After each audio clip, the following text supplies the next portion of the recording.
नमस्कार दोस्तों। मेरा नाम है विजय कुमार। आप देख रहे हैं कॉमिक्स पिटारा चैनल को। तो चलिए दोस्तों, राज कॉमिक्स में बाकेलाल की इस हास्य और मज़ेदार कॉमिक्स को शुरू करते हैं, जिसका नाम है बाकेलाल का बदला। तो आप देख सकते हैं इसका कवर पृष्ठ, जो कि कुछ इस तरह का है। तो चलिए इसकी शानदार स्टोरी को शुरू करते हैं। दुखी मन मेरे सुन मेरा कहना, जहाँ नहीं चैना वहाँ नहीं रहना। दुखी मन मेरे, लो कर लो बात। किस्मत फूटती है हर बार मेरी, और दुखी हो रहा है मोटा मुच्छर नासपीटा सरजना। सहसा बाकेलाल की निगाहें जा अटकी पके जामुनों के उस वृक्ष पर, और अगले ही पर उसकी लार उसका गिरेबान भिगोने लगी। यम यम यम, पके जामुन, वाह!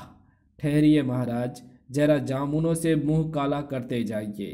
बाकेलाल, क्या कह रहे हो? मेरा मतलब है महाराज कि आगे बढ़ने से पूर्व क्यों न छक्कर पके हुए जामुन खा लिए जाएं। देखिए, बंदर भी तो कितने मज़े से खा रहे हैं। ठीक है बाकेलाल, तो मेरे लिए जामुन लेकर आओ। तब तक मैं उस चट्टान पर बैठकर थोड़ा विश्राम करता हूँ। ठीक है महाराज, आप वहाँ विश्राम कीजिए, मैं आपके लिए जामुन लेकर आता हूँ। बाकेलाल को वृक्ष पर चढ़ता देखकर सभी बंदर भी इधर उधर हो लिए थे। बाकेलाल ने वृक्ष पर चढ़कर छक्कर जामुन खाए। जामुन एकत्रित करने के लिए मेरे पास कोई पात्र तो है ही नहीं। जामुनों को नीचे ही गिरा देता हूँ। वृक्ष से उतरकर उन्हें महाराज के लिए इकट्ठा कर लूंगा। तत्पश्चात बाकेलाल वृक्ष से नीचे उतरने लगा, और उधर अत्यधिक थके होने के कारण विक्रम सिंह की आंख भी तुरंत ही लग गई थी।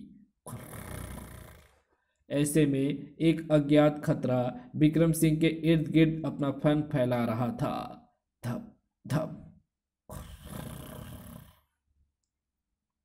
बड़ा ही खतरनाक दृश्य था।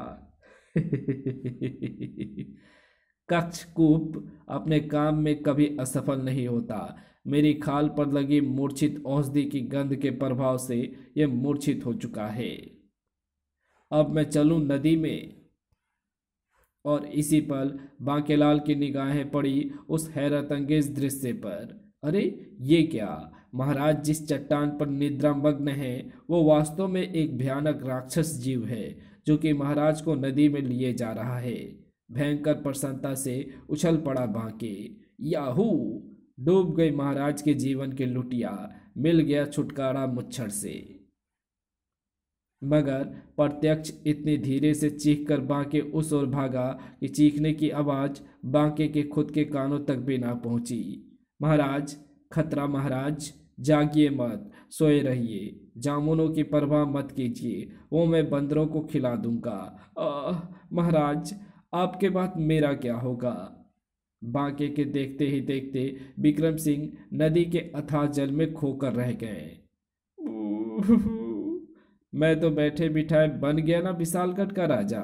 महाराज, इतने निर्दयी मत बनिए, लौट आइए अपने प्यारे बांके के पास और ले लीजिए अपने बदबूदार मुंह से मेरे गाल पर पुच्ची।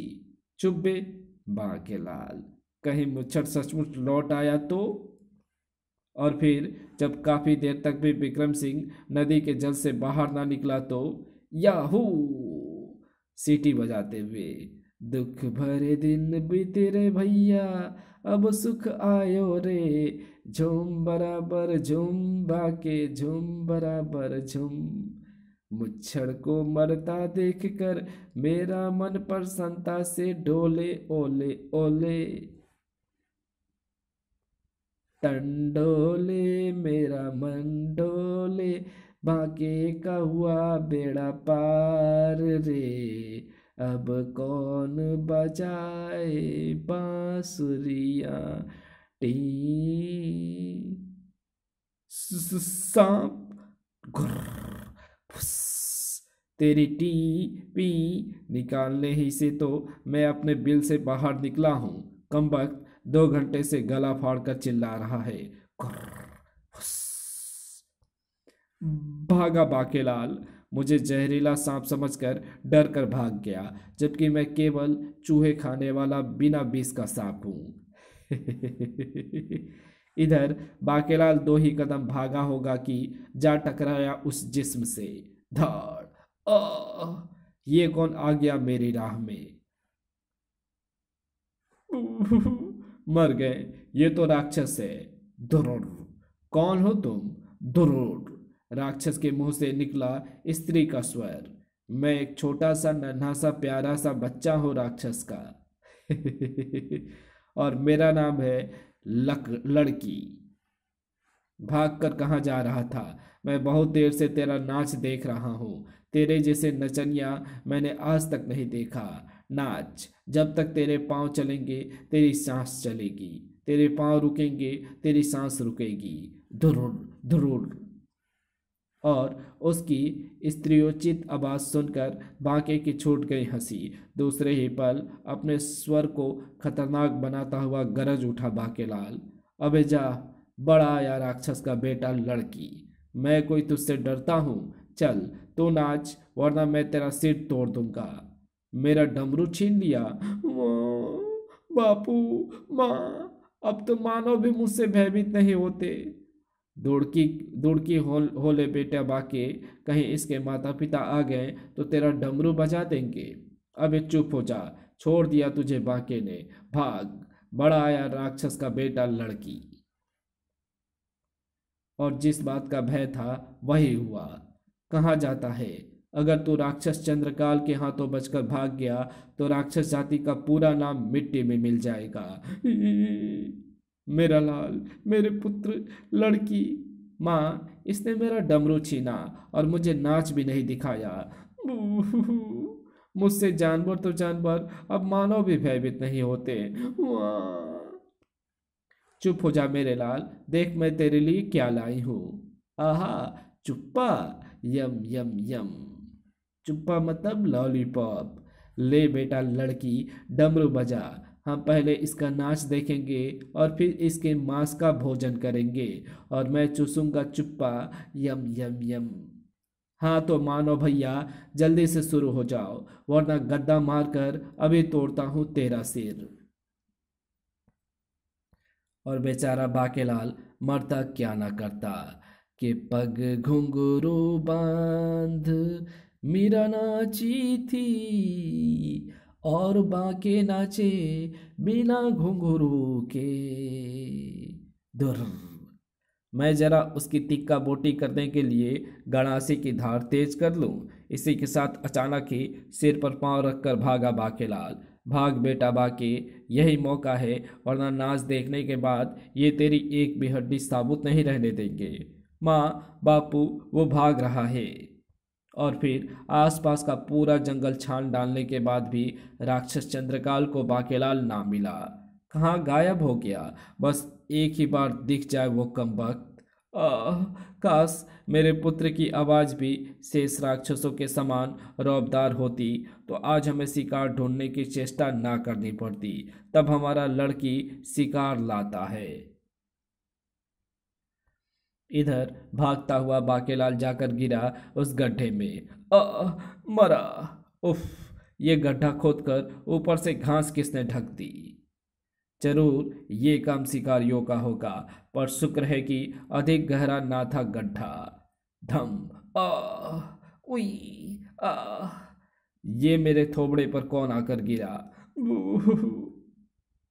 और इधर जैसे ही दुरस्त हुए बाकेलाल के होश की, आसमान से गिरे खजूर में अटके इब्की होगा। अब तो वही होगा जो मंजूर चीता होगा। ये कौन है और मुझे इस प्रकार क्यों घूर रहा है? कहीं ये मुझे खा तो नहीं जाएगा?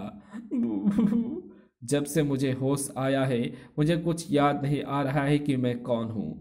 लगता है मैं अपनी यादाश्त भूल गया हूँ। चीता भाई, तुम शाकाहारी हो ना? मांस खाना अच्छी आदत नहीं होती है। और तब मन ही मन चौंक पड़ा बाकेलाल। ओह, ये चीता तो मुझे कुछ भी नहीं कह रहा। इसका मतलब ये सचमुच शाकाहारी है। जंगल के चीतों में अभी भी शराफत बाकी है। तो धन्य है प्रभु, ये मुझे खा ना जाए, वरना मैं तो बेमौत मारा जाऊंगा। अब बाकेलाल ने नापी गड्ढे की ऊंचाई। ओह, अगर मैं उस चीते की पीठ पर खड़ा हो जाऊं तो आसानी से बाहर निकल सकता हूं। और इस प्रकार बाकेलाल चीते को खींच लाया गड्ढे की दीवार के निकट। चीता भैया, तुम हिलना नहीं, पहले मैं यहाँ से बाहर निकल जाऊं, फिर तुम्हें भी बाहर निकाल दूंगा।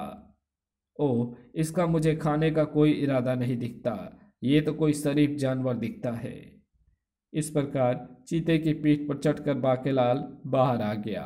जान बची लाखों पाए, अब भागो। पर सहसा एक विचार के आते ही ठिठक गया बाकेलाल। बाकेलाल, ये चीता निहायत ही शरीफ है। अगर तू इसे अपना वाहन बनाकर निकट के किसी नगर में प्रवेश करे तो पूरे नगर में तेरे चर्चे होंगे। और इस विचार के मन में आते ही, आजा भाई चीता, बाहर आजा, आज से हम दोनों हुए मित्र। पर मैं हूं कौन? बाकेलाल हो गया चीता पर सवार। अब आएगा मजा, जब मैं प्रवेश करूंगा किसी नगर में। मुझे इस बाकेलाल का कहा मानना ही पड़ेगा, वरना कहीं ये क्रोध में आकर मुझे खा ना जाए। आकाशगढ़, जहाँ का राजा तो था जमीन सिंह, मगर हुकूमत वहाँ चलती थी रानी चंद्रिका की। अजी, जरा ठीक से पांव दबाइए, आज क्या भोजन नहीं किया है? रानी चंद्रिका, तुम तो जानती हो कि जब तक तुम भोजन ना कर लो मैं भी कुछ नहीं खाता। ओहो, आज तो मेरा व्रत है। रानी चंद्रिका, राज दरबार का समय हो गया है, तुम्हारी आज्ञा हो तो मैं राज दरबार में जाऊं? अवश्य अवश्य, किंतु राज दरबार की कार्यवाही समाप्त करके शीघ्र ही वापस लौट आइएगा महाराज, क्योंकि अभी आपको मेरा सिर भी दबाना है और संध्या की सैर पर भी ले चलना है। ठीक है रानी चंद्रिका, मैं गया और आया।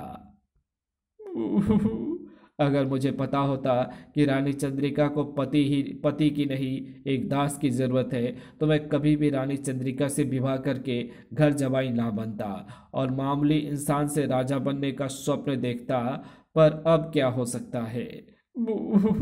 सचमुच अब क्या हो सकता था?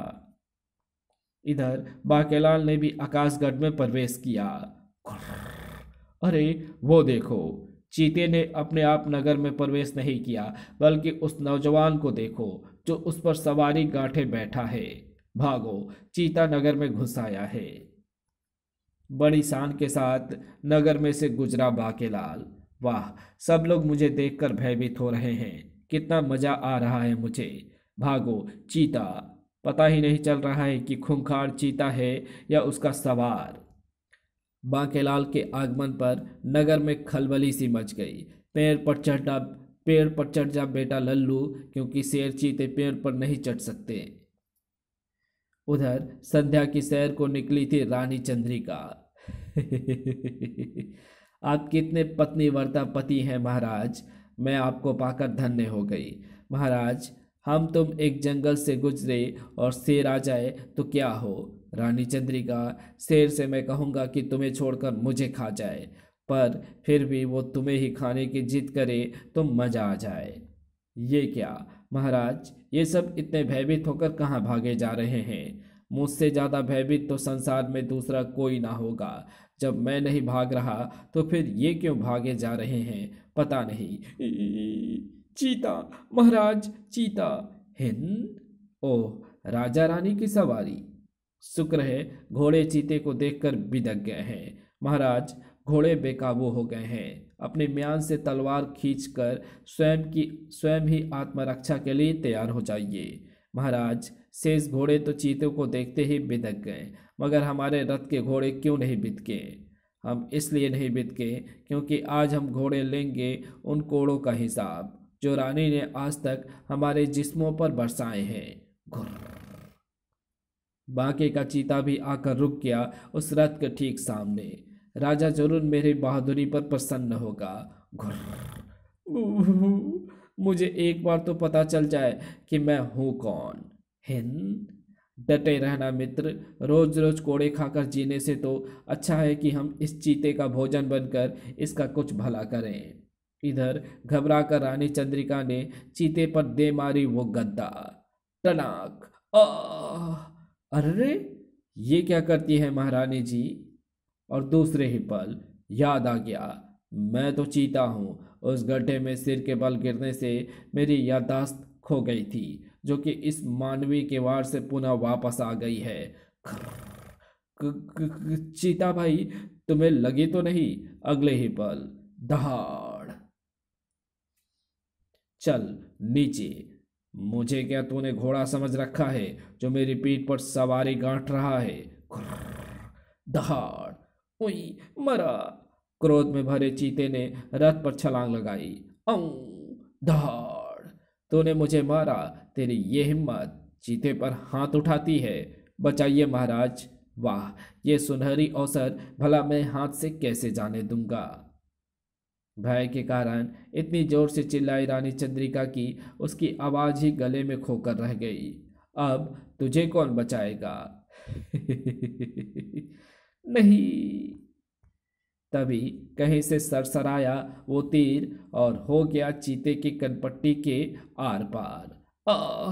मर गया मैं तो। गूं। ओह, किस कमबख्त ने चलाया तीर। तभी सामने आया सेनापति फुर्ती सिंह। सेनापति फुर्ती सिंह के आगे किसी की फुर्ती नहीं चलती। जल्दी इसे मैंने पहुंचाया और फुर्तीला बन रहा है ये। बड़ा आया। वाह सेनापति, तुम्हारा तो सिर धड़ से जुदा कर देना चाहिए। कितने सही वक्त पर पहुंचे तुम, अन्यथा अगर हमारी रानी को कुछ हो जाता तो हम भी अपनी रानी के साथ सता हो जाते। मेरी आवाज को क्या हुआ। फुर्ती सिंह हमेशा वक्त पर ही पहुंचता है महाराज। आओ रानी, संकट टल गया। गू गू। रानी जी की आवाज को क्या हुआ महाराज। और तब रानी जी की आवाज चली गई है। क्या रानी चंद्रिका गूंगी हो गई। ये तो खुशी की बात है। महाराज, इसका क्या करें। इसकी आरती उतारो। मेरा मतलब रानी जी की आवाज इसी के कारण गई है। सेनापति फुर्ती सिंह के आदेश पर ही बाकेलाल को सैनिकों ने पकड़ लिया था। पहले इसका नाम पूछो और फिर इसे सिंहों की बस्ती में फेंक दो। सिंहों की बस्ती। हाँ, अब जल्दी से अपना नाम बोलो। मेरा नाम है बाकेलाल महाराज। मगर मेरी बात तो सुनिए, मैं बिल्कुल बेकसूर हूँ। वो चीता तो बहुत शरीफ आदमी था। मेरा मतलब जानवर था। पता नहीं अचानक कैसे खूंखार हो उठा। इसे ले जाओ और फेंक दो सिंहों की बस्ती में। सैनिक बाकेलाल को पकड़कर ले चले सिंहों की बस्ती में। मैं निर्दोष हूँ महाराज, मुझे सिंहों की बस्ती में मत फेंकिए। घबराओ नहीं बाकेलाल, तुम्हें वहां बचने का एक अवसर दिया जाएगा। और बाकेलाल को बैठा दिया गया उस उड़न खटोले पर, जो सैनिकों द्वारा धक्का दिए जाते ही लुढ़क पड़ा उस ढलान पर। बाकेलाल, इस भयानक वन में सिंहों का राज है और तुम्हारे पास बचने के लिए सिर्फ है एक पिंजड़ा। अगर तुमने उस पिंजरे से बाहर निकलने की चेष्टा की तो फिर ईश्वर ही मालिक है। पछताओगे, बहुत पछताओगे तुम आकाशगढ़ के वासियों। आह! बाकेलाल आ गिरा पिंजड़े में। धम। और इसी पल भयानक गुर्राहटों से गूंज उठा संपूर्ण वन, जिसे जिसे सुनकर रोंगटे खड़े हो गए उसके। अरे बाप रे, लगता है जैसे सैकड़ों सिंह एक साथ मिलकर दहाड़ रहे हैं। दहाड़, सबसे भयंकर दहाड़। और निगाहें अपने चारों ओर दौड़ाते ही बाकेलाल के देवता कूच कर गए, हो गए उनकी सिट्टी पिट्टी गुम। बाकेलाल, क्या ऐसी स्थिति में कोई भी फंसा होता तो उनका भी हाल वैसा ही होता। सिंहों की बस्ती के ये 20 सिंह मेरी तिक्का बोटी एक करने को बेचैन हो रहे हैं। ओह, तो प्राण बचाने का ये अवसर दिया है मुझे उस कमबख्त राजा ने कि जंगल के बजाय इस पिंजरे में फिकवाया। लेकिन यहाँ मैं भूखा प्यासा कितने दिन जीवित रहूंगा। और अगर मैंने यहाँ से भोजन की तलाश में बाहर निकलने की चेष्टा की तो भोजन किसे मिलेगा, ये तो आप देख ही रहे हैं ना। अबे, हाथ तो मिला ले। तो ऐसे डर रहा है जैसे मैं तुझे खा जाऊंगा। अम रात भर झपकी तक ना ले सका बाकेलाल। राजा के बच्चे, अगर मैं यहाँ से किसी प्रकार बच निकला तो समझ ले कि तुझ पर मैं बिजली बनकर गिरूंगा। रात भर सभी सिंह भी पिंजरे से बाहर ही बैठे रहे और फिर प्रातः ही। बाकेलाल का बदला बहुत भयानक होगा राजा। साथियों, अगर हम यहीं बैठे रहें तो ये मानो भूखा मर जाएगा, मगर पिंजरे से बाहर नहीं निकलेगा। अच्छा होगा कि हम इधर उधर छिप जाएं और भोजन की तलाश में जैसे ही ये मानो बाहर निकले हम इसकी तिक्का बोटी तुरंत नाप दें। कहो, कैसी रही मेरी योजना? वाह, क्या योजना है! ये सारे सिंह मिलकर क्या योजना बना रहे हैं? अरे ये क्या, ये सारे सिंह तो जा रहे हैं। लगता है इन्हें जल्द ही इस बात का एहसास हो गया है कि मैं इतनी आसानी से हाथ आने वाली चीज़ नहीं हूँ। और फिर जब काफ़ी देर तक भी कोई शेर बाकेलाल को वहाँ दिखाई नहीं पड़ा तो यही अवसर है। इससे पहले कि शेर वापस आ जाए मुझे पेड़ पेड़ होकर इस जंगल से निकल जाना चाहिए, पर पहले तो पिंजरे से बाहर निकलना होगा। इस जंगल के पेड़ आपस में इतने सटे हुए हैं कि आराम पूर्वक इस वन से बाहर निकल सकता हूँ। फंस गया बकरा हमारे फैलाए जाल में। कुर्र। बाकेलाल ने एक बार फिर आसपास देखा और पिंजड़े से बाहर कूद लगा दी। जय बजरंगबली, तोड़ दुश्मन की नली। और ठीक उसी पल धाड़, अम, धोखा। बाकेलाल, तेरे साथ धोखा हो गया। ये मानो समझते हैं कि दिमाग बस इन्हीं के पास है, बाकी सब पागल हैं। आक्रमण! विशालगढ़ के वासियों, तुम्हें बाकेलाल का अंतिम प्रणाम। और ठीक इसी पल संपूर्ण वन गूंज उठा एक मधुर संगीत लहरी से, और अचानक ही बांके पर झपटते सभी सिंह मस्त हो गए। ये स्वर लहरी तो हमें अपनी ओर खींच रही है। ओह, ये कैसी संगीत लहरी है जिसे सुनकर सभी सिंह मस्त हुए जा रहे हैं।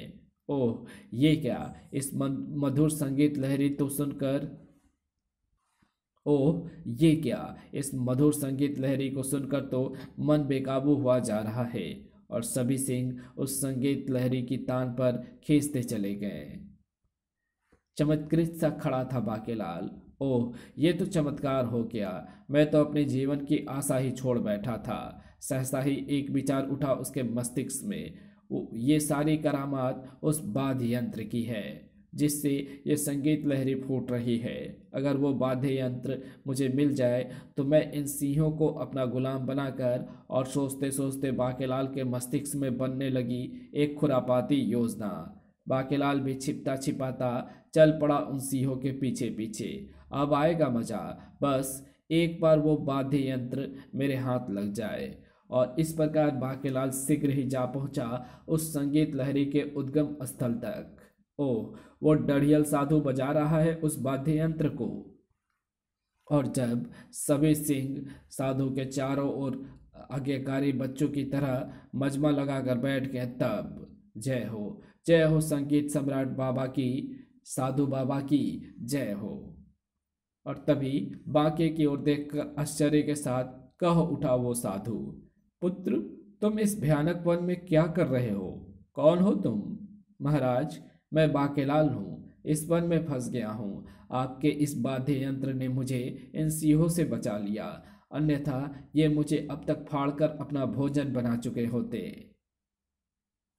पुत्र बाकेलाल, मैं नया नया ऋषि बना हूँ और सिद्धियाँ प्राप्त करने के लिए मैंने तपस्या हेतु यह स्थान चुना है, मगर यहाँ के सिंह मुझे तपस्या नहीं करने देंगे क्योंकि उनकी दहाड़े सुनकर मुझे दस्त लग जाते हैं। इसलिए मैंने इस जादुई वाद्य यंत्र की मदद से जंगल के सभी सिंहों को अपना गुलाम बना लिया है।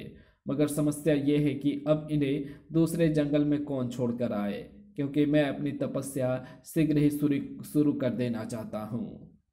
वैसे अगर मैं इस समय इन्हें आदेश दूं तो ये स्वयं ही यहाँ से चले जाएंगे, क्योंकि संगीत के चलते वाद्य यंत्र के धारक के गुलाम है जो कि इस समय मेरे हाथ में है। मगर ये वहाँ से फिर लौट आएंगे जहाँ इन्हें संगीत सुनना बंद हो जाएगा। मैं क्या करूँ पुत्र बाकेलाल? महाराज, सिंहों को दूसरे वन में छोड़ तो मैं आता, किंतु मुझे ये वाद्य यंत्र बजाना नहीं आता। पुत्र बाकेलाल, ये जादुई वाद्य यंत्र है, जिसके हाथों में पहुंच जाए उसे स्वयं ही बजाना आ जाता है। वाह, तब तो मैं इस कार्य को कर सकता हूँ महाराज। साधु ने वो वाद्य यंत्र बाकेलाल को दे दिया और बाकेलाल उस वाद्य यंत्र को बजाता हुआ एक तरफ चल दिया। जा पुत्र, ईश्वर तुम्हारा उपकार करे। वाह, बन गया काम। अब जब मैं इन सिंहों को लेकर पहुंचूंगा आकाशगढ़, तो पता चलेगा उस राजा के बच्चे को भी। वाद्य यंत्र बजाता हुआ बाकेलाल चल पड़ा आकाशगढ़ की ओर, और अब उसके पीछे पीछे चल रहे थे सैकड़ों सिंह। किंतु बाकेलाल, ध्यान रहे, इन्हें जल्द ही किसी वन में पहुंचा देना, अन्यथा अधिक समय तक संगीत लहरी में मस्त रहने के बाद ये सब मूर्छित हो जाएंगे। कितना परोपकारी बालक है। लेकिन इसका क्या करें कि बाकेलाल को साधु की वो बात सुनाई ही नहीं पड़ी। और ये क्या, आकाशगढ़ में वो कौन प्रवेश कर रहा है? ये तो विक्रम सिंह है। ओह, पता नहीं मेरा बाकेलाल इस समय कहाँ होगा। मुझे ना पाकर वो कितना परेशान एवं उदास होगा। तभी सुनो सुनो, राजा का ऐलान सुनो। जो कोई भी रानी चंद्रिका का वात रोग दूर करके उनकी वाणी वापस ले आएगा, राजा की ओर से उसे आधा राज्य दिया जाएगा, उधर महल के कक्ष में। रानी चंद्रिका, तुम्हारी आवाज़ क्या गई? मेरा तो दिन रात का चैन और रातों की नींद ही ये सोचते सोचते उड़ गई कि तुम्हारी वाणी किस प्रकार वापस आए। विवाह के पश्चात कल मैं प्रथम बार चैन की नींद सोया था। बल्कि हमने तो ये ऐलान भी करवा दिया है कि जो कोई भी तुम्हारी वाणी वापस लाएगा, हम उसे आधा राज्य दे देंगे, और आधा राज्य देने से पूर्व उसे सांप से डसवा देंगे। पर बेचारी रानी क्या कहती। तभी महाराज, विक्रम सिंह नामक व्यक्ति आया है, और वो कहता है कि उसके पास एक औषधि है जिसे खाने से कैसा भी वात रोग दूर हो जाता है। क्या? ये सुनते ही प्रसन्न हो उठी रानी चंद्रिका, और राजा को मजबूरन विक्रम सिंह को भीतर लाने का आदेश देना ही पड़ा। जबकि उसी समय राक्षस देव प्रसन्न हो दर्शन दो। आखिर राक्षस देव को प्रसन्न करने में सफल हुई राक्षसी। वर मांगो पुत्री, मैं तुम्हारा कठिन तपस्या से भयंकर प्रसन्न हुआ। मुझे और कुछ नहीं चाहिए राक्षस देव, केवल मेरे पुत्र को वात रोग दूर करने की कृपा करें। ओह, वैसे तो वात रोग दूर करने की औषधि पाताल में मिलती है, मगर इस समय वो औषधि पृथ्वी पर आकाशगढ़ में किसी विक्रम सिंह के पास मौजूद है, जिसे वो वहां की रानी चंद्रिका को खिलाकर उसका वात रोग दूर करने जा रहा है।